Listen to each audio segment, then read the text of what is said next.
일본 긴자거리, 동경에 있는 긴자거리에 가면 아주 유서 깊은 호텔이 하나 있습니다.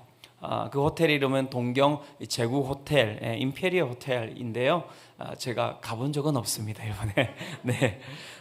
이 호텔이 아주 또 유명한 이유는 무엇이냐면 이 동경 대지진이 엄청 심했는데요. 그 동경 대지진에도 견뎌낸 호텔이어서 어떻게 보면 더 유명한 호텔이 되지 않았나 이렇게 이야기를 하고 있습니다. 이 호텔은 뭐 이전이나 지금이나 이렇게 30층 건물인데요. 미국의 유명한 이 사업가 세 사람이 일본을 방문해서 이 동경 제국 호텔에 숙박하기로 했습니다. 미리 이제 30층을 갖다가 이렇게 딱 정했습니다. 그리고 잘 구경하고 싶어서요. 그리고 이제 마침내 일본에 와서 호텔에 투숙한 이 세 명의 사업가는 캐리어를 방에 집어넣고 저녁 시간 식사는 이 밖에서 하기로 했습니다. 그래서 긴자거리에 나가서 식사를 하고 거기서 밤거리의 야경을 이렇게 둘러보고, 그 다음에 이제 호텔에 돌아오면서 이렇게 세 사람이 이렇게 이야기를 했습니다. 우리가 호텔에 들어가서 우리 방 30층에 올라가면 너무 환상적이겠지, 멋있겠지, 그렇게 하고 이제 호텔로 돌아왔는데요. 그런데 호텔에 사고가 난 것입니다.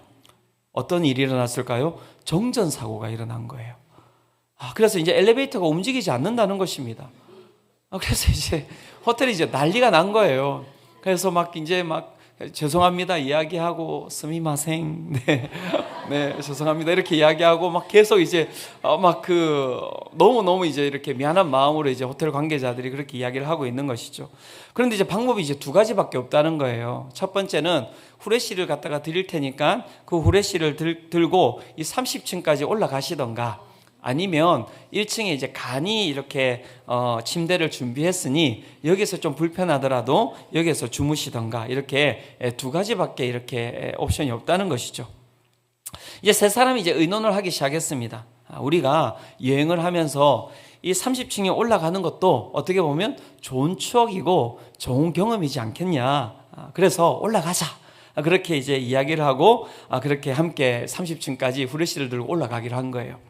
근데 그 중에 한 사람이 이제 아이디어를 냈습니다. 우리 세 사람이 30층까지 올라가니 지루하지 않도록 한 사람씩 이 10층씩 맡아서 올라가는 동안에 어떤 스토리를 이야기하도록 하자. 그래서 첫 번째 사람은 자기가 알고 있는 모든 어린 시절의 이야기들, 동화 이야기들, 아빠에게서, 엄마에게서, 할아버지에게서, 할머니에게서 들었던 그런 동화 이야기들, 차일드 스토리를 그렇게 이야기를 하기로 하고, 두 번째 사람은 지금까지 들어왔던 가장 무서운 이야기, 소름 끼치는 이야기, 그리고 아주 비극적인 이야기를 하기로 했고요. 그리고 세 번째 사람은 지금까지 들어왔던 이야기 중에서 가장 우스운 이야기, 그리고 재밌는 이야기를 하기로 이제 결정을 한 것입니다. 그리고 후레쉬를 들고 이제 올라가기 시작했습니다. 첫 번째 사람이 이야기를 하기 시작했습니다. 아빠, 엄마, 할아버지, 할머니에게 들었던 그 이야기들, 그리고 동화책에서 읽었던 이야기들, 왕자와 공주의 이야기들, 이렇게 이야기를 막 하다 보니까 어느새 이 10층에 도달한 거예요. 그러면서 이렇게 이야기합니다. 우리 아이디어가 정말 기가 막힌 아이디어다. 벌써 우리가 10층까지 왔지 않냐. 그리고 두 번째 사람에게 이제 패스를 딱 했습니다. 두 번째 사람은 이제껏 들어왔던 수많은 이야기 가운데서 머리가 쭈뼛하게 올라가는 가장 무섭고 그리고 비극적이고 그 가운데 아주 소름 끼치는 그런 이야기를 이제 하기 시작했습니다. 정말 힘들이지 않고 그렇게 이야기를 하다 보니 20층까지 올라온 거예요. 그러면서 또 이야기했습니다. 우리의 이 아이디어가 정말 기가 막히다. 정말 좋은 아이디어를 가지고 우리가 여기까지 왔다. 그러면서 이제 마지막 세 번째 사람에게 이제 패스를 딱 했습니다. 그리고 내 차례라고. 근데 가장 우스운 이야기를 해야 될 세 번째 친구가 갑자기 머리를 긁으면서 이렇게 이야기했습니다. 그런데 말이야, 나는 생각이 안 나. 아니, 여기까지 와서 생각이 안 난다고 하면 어떡하냐. 이 두 사람이 막 짜증을 내기 시작했습니다. 그랬더니 이 친구가, 아니, 생각이 안 나는데 나 여기 어떡하란 말이냐. 그러니까 이제 새 친구가 갑자기 이제 분위기가 안 좋아진 거예요. 그러면서 이제 이 10층을 올라가야 되는데 발이 풀리고 다리가 풀리고 이제 막 올라가는 게 너무 힘들어지기 시작한 것이죠. 23층, 24층, 5층 가까스로 막 올라가기 시작했습니다. 26층, 7층, 8층, 9층 그렇게 이제 올라가고 있는데 갑자기 세 번째 친구가 배를 잡고 막 웃기 시작하는 것입니다. 생각났다. 내 진짜 웃긴 이야기가 생각났다. 그렇게 이야기를 하는 것입니다. 그래서 29층에서 이제 30층으로 딱 올라가면서 이 세 번째 친구가 이렇게 이야기합니다. 이야, 우리가 방 열쇠를 안 가지고 왔다.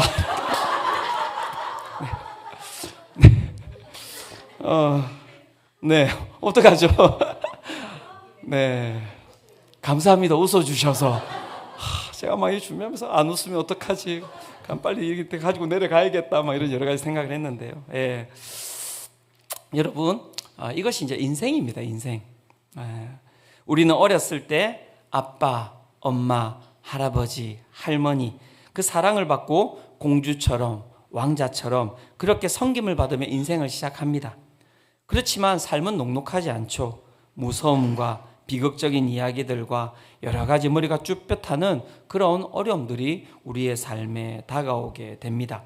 낮과 밤을 경험하게 되고요. 슬픔과 기쁨을 경험하게 되고요. 고통과 환희를 경험하면서 살다 보면 벌써 인생에서 마지막 삶을 정리해야 되는 그 신호들이 우리 가운데 오기 시작하는 것이죠. 마침내 우리의 심장에 이 고동이 멎는 그 순간에 그리고 인생을 정리하는 마지막 순간 우리는 바로 이 30층 문 앞에 도달하게 되는데요. 그 30층 문은 영원으로 들어가는 문이라고 할 수가 있는데요. 그 가운데 우리는 인생에서 물어봐야 됩니다. 그 죽음 앞에서 영원이라는 그 문 앞에서 우리는 그 키를 들고 있는지 물어봐야 하는 것이죠. 여기에서 나왔던 이야기는 다시 내려가서요. 그 키를 들고 올라가면 됩니다. 하지만 인생에 있어서는 다시 돌아갈 수가 없는 것이죠. 그런 부분에 있어서 우리 성도님들은 어떻습니까? 이 영원으로 들어가는 그 문의 키를 들고 있습니까? 저는 오늘 여러분에게 그 영원한 삶으로 들어가는 키에 대해서 그 열쇠에 대해서 말씀드리고자 합니다. 영원한 삶을 위한 키, 그 열쇠, 그것은 다른 것이 아닙니다.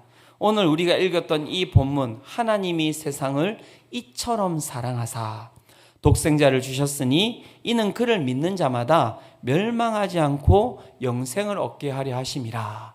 이 말씀이 바로 영원한 문으로 들어가는 키다, 열쇠다, 이렇게 이야기를 할 수가 있습니다. 이 기니까요, 이제 세 가지로 이렇게 딱 정리를 했습니다.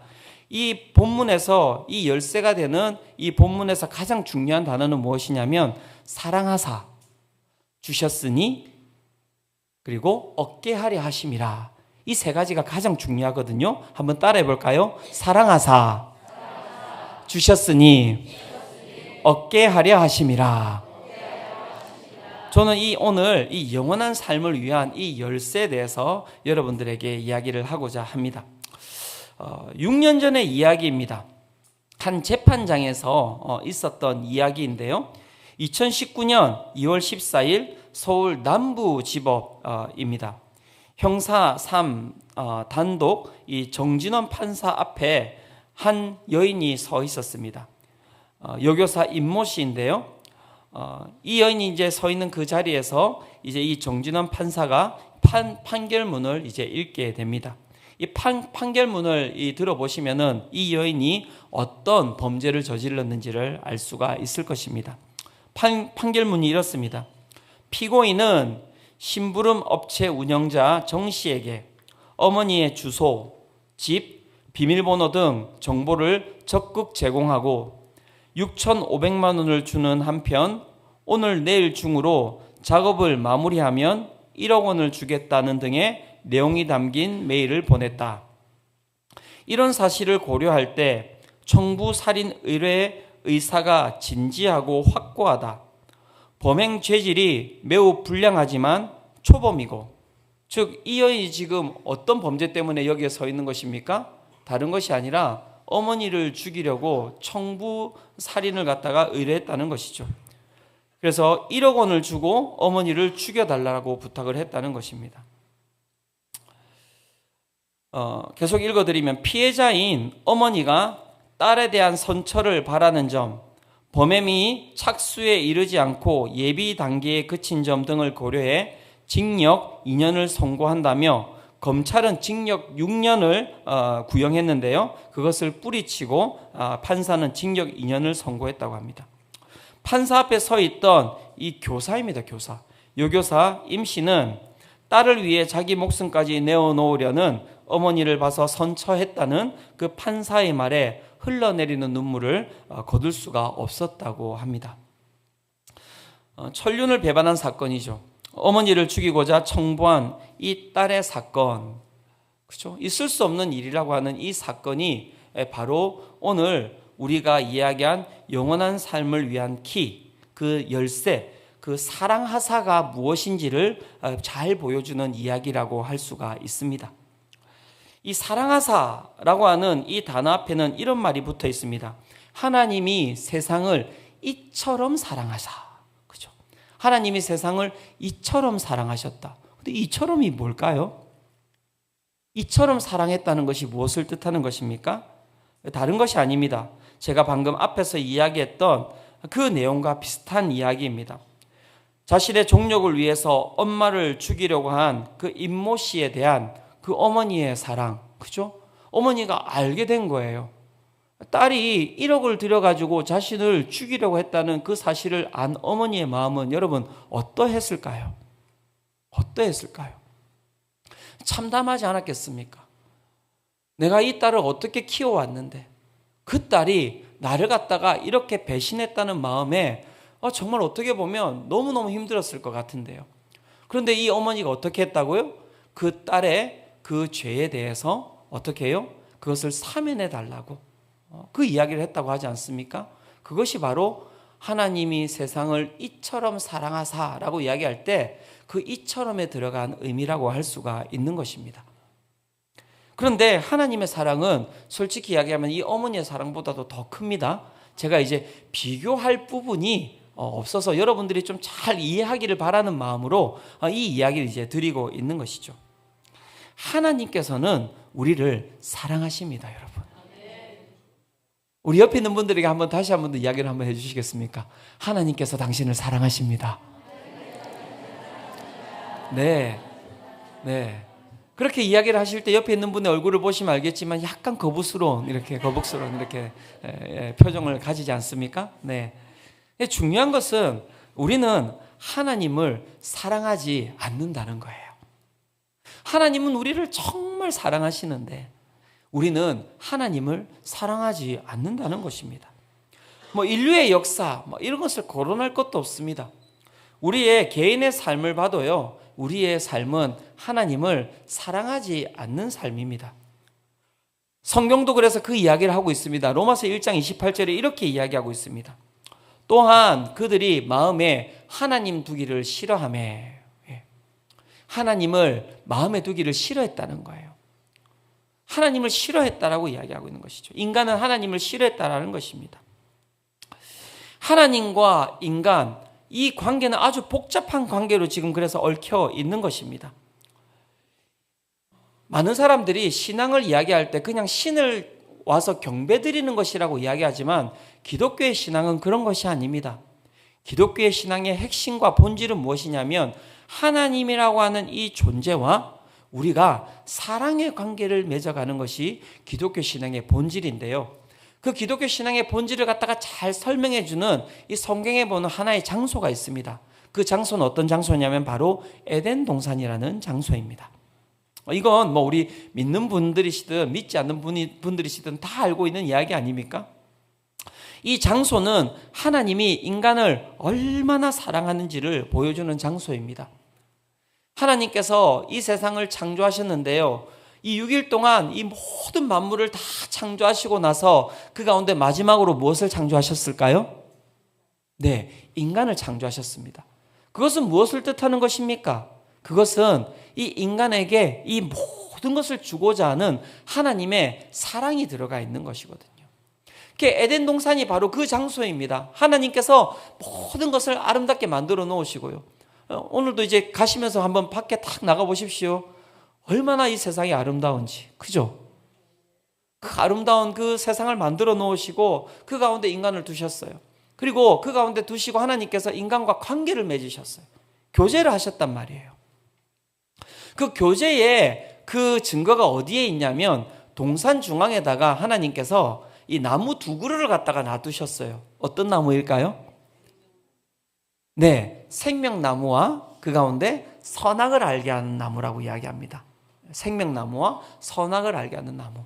예, 확실히 대답은 우리 주일학교 선생님들이 잘하십니다. 예, 너무너무 예, 잘했어요. 박수. 네, 네.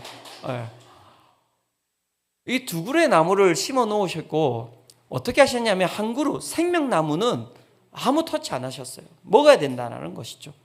그것을 통하여서 하나님께서는 무엇을 이야기하고 계시는 것이냐면 생명은 누구로부터 온다는 것입니까? 하나님으로부터 온다는 것임을 우리 인간이 기억하기를 바라셨어요. 두 번째, 이 선악을 알게 하는 나무가 있었는데요. 이 선악을 알게 하는 나무는 먹지 말라고 하셨어요. 왜 먹지 말라고 하는 것일까요?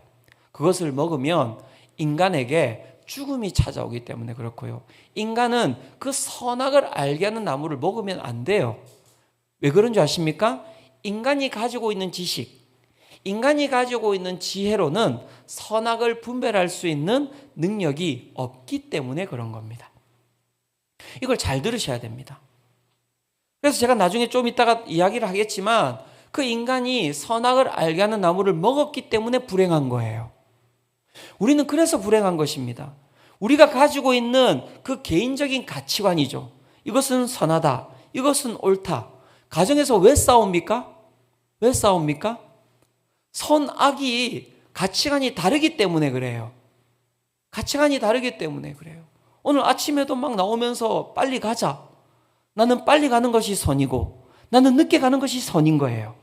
그것이 서로 어떻게 해요? 싸우는 거예요. 그게 불행입니다. 그게 불행입니다. 내가 가지고 있는 아름다움, 내가 가지고 있는 그 가치관이 다 다른 거예요. 그래서 어떤 사람은 나를 바라보면서 못생겼다 이야기해요. 나는 나를 바라볼 때마다 잘생겼다고 생각하는데. 아멘. 할렐루야. 네. 사랑하고 축복합니다. 네. 네. 너무 다른 거죠. 그러니까 인간이 그것을 가져와 버리니 인간 가운데는 무엇만 남게 되겠습니까? 그 가운데 쓴뿌리만, 죽음만이 남게 되는 것이거든요. 그래서 하나님께서 먹지 말라고 하는 거예요. 하나님 우리를 엄청 사랑하시기 때문에 좋은 것은 다 주시고자 하시죠. 하지만 이건 너희가 먹는 게 아니야. 그리고 선악의 가장 큰 그 구분점은 누가 짓는다는 것입니까? 하나님께 있다라는 것을 인간에게 이야기를 해주는 것입니다. 인간이 그 에덴 동산에 살면서 하나님을 사랑했어요. 그래서 날마다 일어나서 그 나무를 바라보면서 인간은 하나님에 대한 사랑을 표현했습니다. 먹을 수 있잖아요. 선악과 나무를. 그죠? 그런데 안 먹는 거예요. 왜 안 먹겠어요? 하나님을 사랑하니까 안 먹는 거예요. 하나님, 오늘도 딱 일어나서 선악과 나무를 딱 보면서 하나님이 선악을 주관하시는 분이십니다. 하나님께서 이거 먹지 말라고 했으니 저는 하나님을 사랑하기 때문에 이거 안 먹겠습니다. 그렇게 이제 하면서 살아간 거예요. 그렇게 하나님과 사랑의 관계를 인간이 잘 맺고 있었는데요. 어느 날 인간의 마음 가운데 여러분 다른 마음이 생긴 거예요. 어떤 마음이 생겼는지 아십니까? 내가 그 선악과를 먹고 싶다라는 마음이 생긴 거예요. 그리고 인간은 어떻게 합니까? 인간은 자기가 그 선악과를 따먹은 게 중요한 것이 아닙니다. 하나님이 되고자 하는 마음을 이미 가진 거예요. 그리고 어떻게 합니까? 그 선악과 나무를 따먹게 되는 것이죠. 그 행위가 결국 무엇이냐면 하나님은 죽지 아니하시지만 인간은 인간의 그 칼을 들고 하나님을 죽인 사건으로 기억돼야 될 사건이 바로 에덴 동산에서 선악과를 따먹은 사건이라고 이야기를 할 수가 있는 것입니다. 앞에서 이야기 드렸던 그 이야기하고 똑같은 거예요. 내가 자녀를 두고 그 자녀를 위하여서 내가 아름다운 집을 다 만들어 놓은 거예요. 50평짜리 강남에 30층 펜트하우스에다가 내 자녀를 위해서 다 만들어 놨더니 어느 날 이 자녀가 욕심이 생긴 거예요. 어떤 욕심이 생긴 것입니까? 이 집의 명의를 나에게 옮기고 싶다라는 그러한 욕심이 생긴 것이죠. 그래서 어떤 일을 벌인 것입니까? 부모를 죽인 거예요. 그 사건이 바로 여러분 에덴 동산의 사건입니다. 여러분, 그렇다면 하나님이 인간을 사랑할 수 있겠습니까? 자신을 배신한 그 인간을 갖다가 여러분 보듬어야 될 이유가 있겠습니까? 그런데 중요한 것은 하나님께서 어떻게 해요? 이처럼, 세상을 이처럼 사랑하사. 우리의 그 배신에도 불구하고, 우리의 그 악에도, 죄악에도 불구하고 하나님께서는 우리를 사랑하셨다라고 이야기를 하고 있는 것입니다. 로마서 3장 23절에 보면 그 범죄한 사람에 대해서 이렇게 이야기하고 있습니다. 모든 사람이 죄를 범하였음에 하나님의 영광에 이르지 못하더니. 그리고 죄로 말미암아 그 하나님을 죽여버린 인간들, 자신의 마음 가운데서 하나님을 쫓아버린 인간들, 그 마음 가운데 자리 잡은 것은 무엇인지 아십니까? 로마서 5장 12절에 이렇게 이야기하고 있습니다. 그러므로 한 사람으로 말미암아 죄가 세상에 들어오고 죄로 말미암아 사망이 들어왔나니 이와 같이 모든 사람이 죄를 지었으므로 사망이 모든 사람에게 이르렀느니라. 인간이 하나님을 그 가운데 죽이고자 해서, 그 가운데 하나님을 자신의 마음 가운데서 쫓아내므로 말미암아 그 가운데 인간의 마음 가운데 자리 잡은 것이 무엇이냐면 바로 죄와 사망과 그 가운데 어둠이 그 가운데 자리 잡았다, 이렇게 이야기를 하고 있는 것이죠. 그래서 하나님과 분리되어 버린 인간의 인생은 무엇이냐면 바로 사망을 걸어가고 있는 인생이라고 이야기를 하고 있는 것입니다. 그래서 모든 인간이 태어나서 어떻게 살아가고 있습니까? 외로움 가운데 살아가고 있습니다. 고독 가운데 살아가고 있고요. 불안함 가운데 살아가고 있고요. 두려움 가운데 살아가고 있습니다. 자신의 입을 채우고자 정말 열심히 노력하지만 오늘도 우리는 무엇을 먹을까, 무엇을 마실까, 무엇을 입을까를 걱정하며 살아가는 것이 인간의 모습이고요. 아무리 비타민을 많이 먹고 한 움큼씩 이렇게 해가지고 숟가락으로 퍼먹고 또 먹고 해도 결국에는 그 인간의 몸속에 자리 잡은 것은 무엇이냐면 건강한 것이 아니라 암덩어리만 자리 잡고 있는 것이 인간의 모습인 거예요. 인간은 태어나면서 살아가는 것이 아니라 인간은 태어나면서 죽어가는 것입니다. 누가 살아가고 있습니까? 태어나는 것에는 순서가 있지만 죽어가는 것에는 순서가 없지요. 모든 사람이 태어나자마자 죽음이라는 그 이름 앞에 엎드리며 살아가고 있는 것, 그것이 바로 인간의 모습이다 이야기를 하고 있는 것이고요.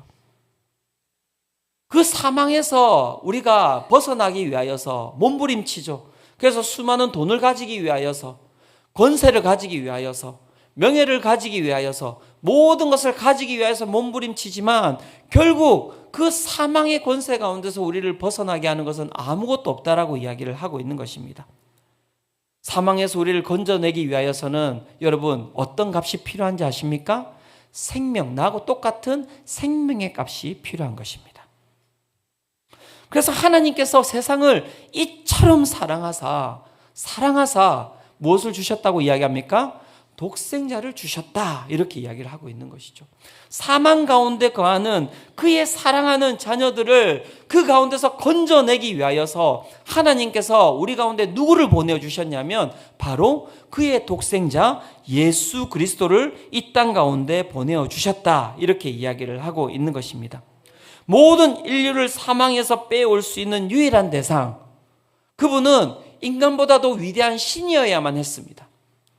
우리를 위하여서 죽어야 되는 그 대상, 동일한 우리의 그 핏값을 질 수 있는 인간이어야만 했습니다. 그런데 이 세상을 살펴보니 아무리 봐도 그 하나님의 그 존재와 그 인간의 존재를 같이 가지고 있는 존재가 없는 것입니다. 그래서 하나님께서 어떻게 하셨습니까? 하나님 자신이신 그 아들, 그 예수 그리스도를 이 땅 가운데 육체의 몸으로 보내신 것입니다. 그리고 그를 어떻게 하셨습니까? 그를 십자가에 죽이셨어요. 자, 보십시오. 그것이 우리의 삶에 어떤 의미가 있습니까, 여러분? 아무런 의미가 없어 보이는 것처럼 보이시겠지만 여기에는 아주 거대한 의미가 있습니다. 하나님께서는 누구를 사랑한다고 하셨습니까? 이 세상을 사랑하신다고 하셨죠. 이 인간 모두를 사랑하신다는 것입니다. 그래서 이 인간 모두가 어떻게 해요? 그 가운데서 하나님의 그 사랑을 갖다가 받을 수 있도록 만들기 위하여서는 무엇을 해야 되겠습니까? 가장 쉬운 길을 만들어 놓으셔야 되는 거예요. 가장 쉬운 길.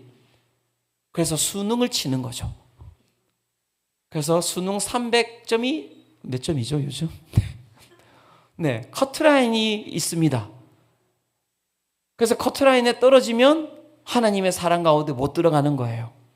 커트라인에 들어가면 하나님의 그 사랑 가운데로 들어갈 수 있는 거예요. 그렇게 만들어 놓으셨습니까? 아닙니다.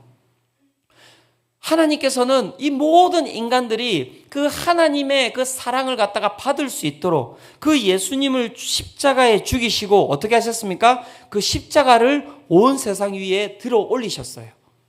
그리고 어떻게 이야기하셨습니까? 하나님이 세상을 이처럼 사랑하사 독생자를 주셨으니 이는 그를 믿는 자마다 멸망치 않고 영생을 얻게 하려 하심이라.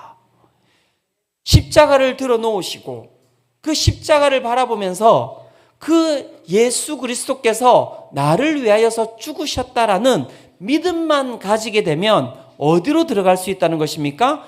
영원한 생명 되시는 하나님께로 들어갈 수 있는 길을 갖다가 여셨다라고 이야기를 하고 있는 것이죠. 사랑하는 성도 여러분, 예수 그리스도를 믿으시기를 축원합니다. 그게 되게 여러분 너무너무 쉬워요. 그래서 하나님께서 이렇게 십자가를 두셨어요. 어떻게 하면 됩니까? 이제 십자가를 바라보기만 하면 되는 거예요. 자, 바라보세요. 끝나는 거예요. 여기에 필요한 것은 무엇이냐면 이 십자가가 여러분 능력이 있습니까? 아니요. 십자가는 능력이 아니에요. 여러분 기억하셔야 돼요. 십자가가 중요한 것이 아닙니다.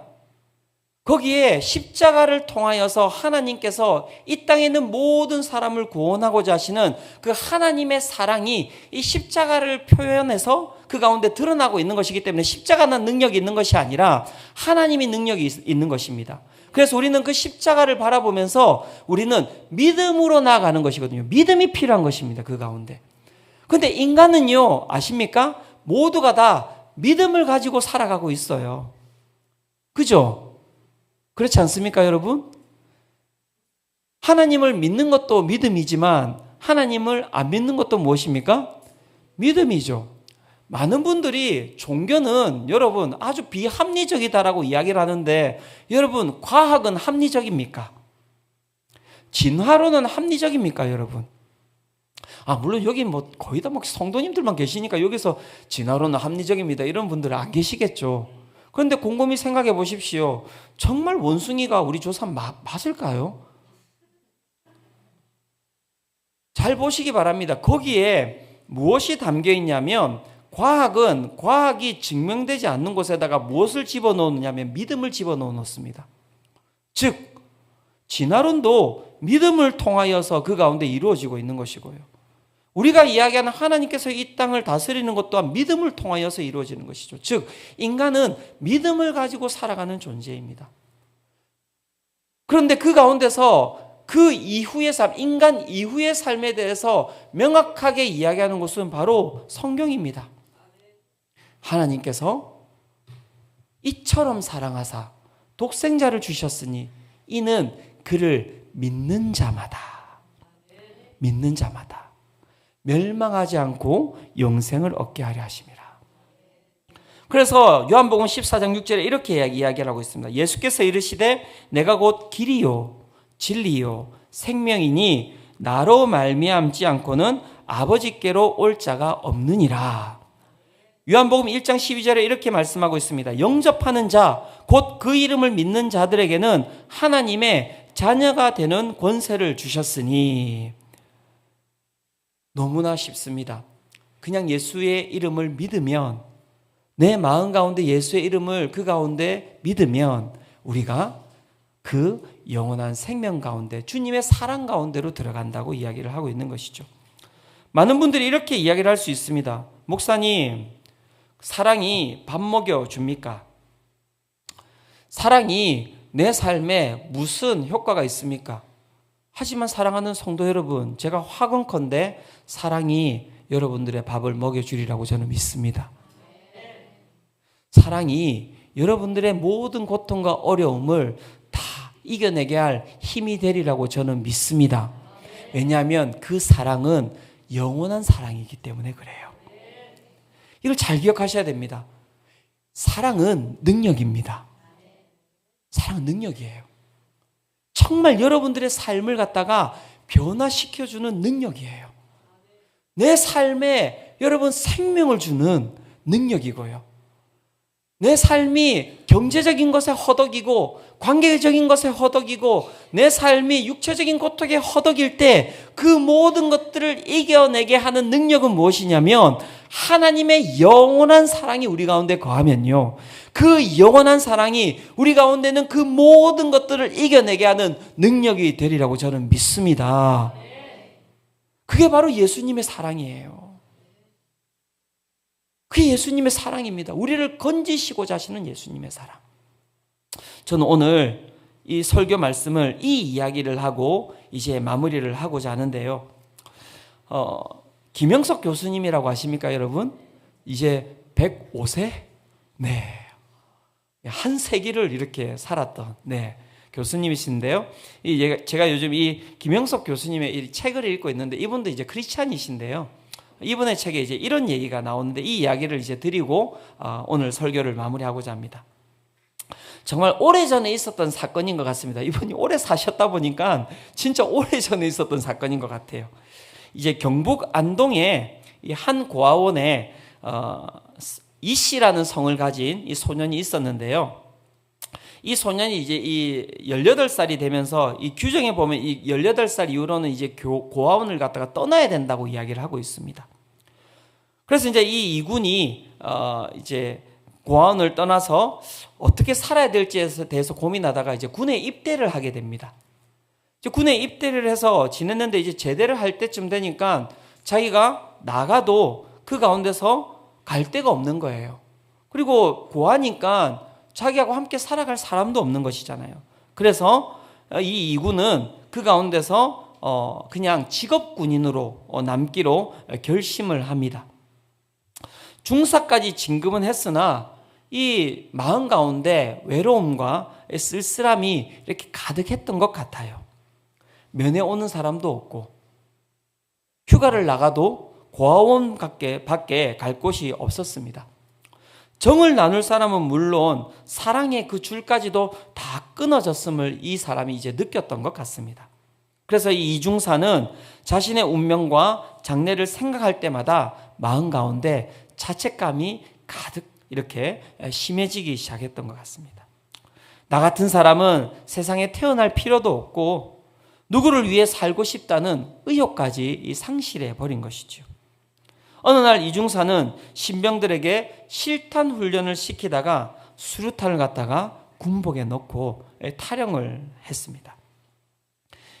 안동 고리를 거닐면서 막걸리도 마시고 헤맸으나 이제는 더 이제 몸을 숨길 곳이 없다고 생각이 되었습니다. 이제 그때였는데 이렇게 길을 지나가다 보니까 이 극장에서 사람들이 영화 관람을 끝내고 이렇게 착 나오는데요. 그 모습을 바라보는데 이 마음 가운데 이 자괴감이 커진 거예요. 너희는 모두 행복하고 나만 저주받은 인생을 살라는 법이 있느냐라는 생각을 하면서 이 수류탄 이 핀을 갖다가 뽑아가지고 그 영화관에서 나온 사람들한테 집어 던진 거예요. 그래서 거기에 수많은 사상자가 일어났다고 합니다. 이중사는 현장에서 붙잡혀 헌병에게 넘겨졌고요. 이 큰 사건이었기 때문에 이 직속 상관과 모두 군복을 벗게 되고 이 이중사는 군사재판에 넘겨져서 이 사형 언도를 받게 된다고 합니다. 이 사형 제도라는 것이 지금 없잖아요. 그러니까 정말 옛날 이야기인 거예요. 이미 과거하였던 바였기 때문에 이중사는 유일하게 방문하는 이 군목의 면회, 군목이 계속해서 방문했는데요. 군목의 면회까지 거절하고 죽음을 맞기로 이제 작정을 한 것이죠. 몇 차례 이중사를 찾아갔으나 만나지 못한 군목은 깊은 고민에 빠졌습니다. 무엇이 이중사가 범죄를 저지르게 했는가? 이 고민을 해봤더니 이 보니까는 자기가 생각했을 때 이 이중사의 사건을 보니 이 사랑의 이 단절인 거예요. 사랑이 없었고 그 가운데 사랑의 가능성도 빼앗긴 이 이중사는 살아갈 수가 없었던 것이죠. 누군가가 그를 사랑하고 이중사도 사랑하는 사람이 있어야 했다는 것을 이 군목이 느꼈습니다. 그래서 계속해서 이중사를 위해서 기도드리던 이 군목은 이중사를 찾아가서 눈물로 호소했습니다. 이중사, 너만이 죄인이 아니야. 나도 너를 사랑하지 못한 죄인 중에 한 사람이야. 너를 사랑해주지 못한 나와 우리 모두의 죄를 내가 먼저 정말 용서해 주기를 바란다라는 그 이야기를 하면서 그 이중사 앞에서 막 울면서 흐느끼면서 그 이중사를 붙들고 그렇게 울었다고 합니다. 그런데 그 군목의 이야기를 들은 이중사가 흐느끼기 시작했습니다. 저는 사랑을 받지 못했기 때문에 아무도 사랑하지 못했습니다. 나도 사랑하는 사람이 있었다면, 참 이 이야기가 가슴 아픈 거예요. 나도 사랑하는 사람이 있었다면 그 사람을 위해서라도 이런 범죄를 내가 저지르지 못했을 것입니다. 그 이야기를 들은 군목과 이중사가 손을 잡고 함께 울었답니다. 그러면서 군목이 조용히 입을 열었습니다. 과거에도 너를 사랑했고 지금도 너를 사랑하고 앞으로도 너를 사랑해 주실 분이 계신데 그분에게로 갔으면 좋겠다. 그분이 누구입니까? 그분은 하나님, 우리들의 아버지시다 라고 설명을 했습니다. 그 만남이 계기가 되어서 이중사는 신앙을 갖게 되었습니다. 그리고 기도를 드리고 성경을 읽었습니다. 언제 처형될지 모르기 때문에 서둘러 세례까지 받게 되었습니다. 많은 신앙의 대화를 나누다가 이중사가 목사님, 제가 죽을 때 장기를 기증하면 몇 사람의 목숨을 구할 수 있다고 들었는데 가능하면 저도 마지막 사랑을 남기고 싶습니다 라고 했습니다. 가능성을 알아본 군목이 이렇게 이야기했습니다. 내 눈만 누구에게 줄 수 있다라고 했습니다. 왜냐하면 다른 장기는 총살형이기 때문에 기증이 허락되지가 않았던 것이지요. 그런 과정을 거쳐서 이 이중사가 세상을 떠났다고 합니다. 그런데 이 교수님이 얼마의 세월이 지난 후에 우연한 기회에 그 이중사가 그 죽었던 그 사형장에 참석했던 안과 군의관을 만나게 된 거예요. 그러면서 이중사의 마지막 상황을 들었다고 합니다. 앰뷸런스에서 내린 이중사가 군목 앞으로 다가왔고요. 군목이 유언이 있으면 남기라고 이야기를 했다고 합니다. 그런데 이중사가 없습니다. 안과 군의관님은 오셨습니까? 라며 군의관을 찾았다고 하는 것입니다. 이중사가 군의관에게 이렇게 이야기했습니다. 군의관님, 저는 육신의 눈은 떴으나 마음의 눈을 뜨지 못해 큰 죄를 범했습니다. 내 눈을 받는 사람은 육신의 눈만이 아니라 마음의 눈도 떠서 나 대신 여러 사람에게 사랑을 베풀어 주십시오. 그렇게 이야기를 남겼다고 합니다. 그리고 아주 조용히 군목과 찬송을 부르다가 그렇게 총살형으로 떠났다고 합니다. 제가 여기에서 이야기하고 싶은 것은 다른 것이 아닙니다. 이 이중사의 모습을 보면서 그 범죄 저지르고 그 가운데서 하나님은 사랑이시니까 그 가운데 모든 것을 다 그 가운데 용서하십니다. 이 이야기를 하고 싶은 것이 아닙니다. 여러분, 이 이중사의 모습을 잘 살펴보시기 바랍니다. 사형을 눈앞에 두고 있는 거예요. 죽음을 눈앞에 두고 있는 거예요. 그러면 인간의 본질은 무엇입니까? 살려달라는 것이거든요. 살려달라는 거예요.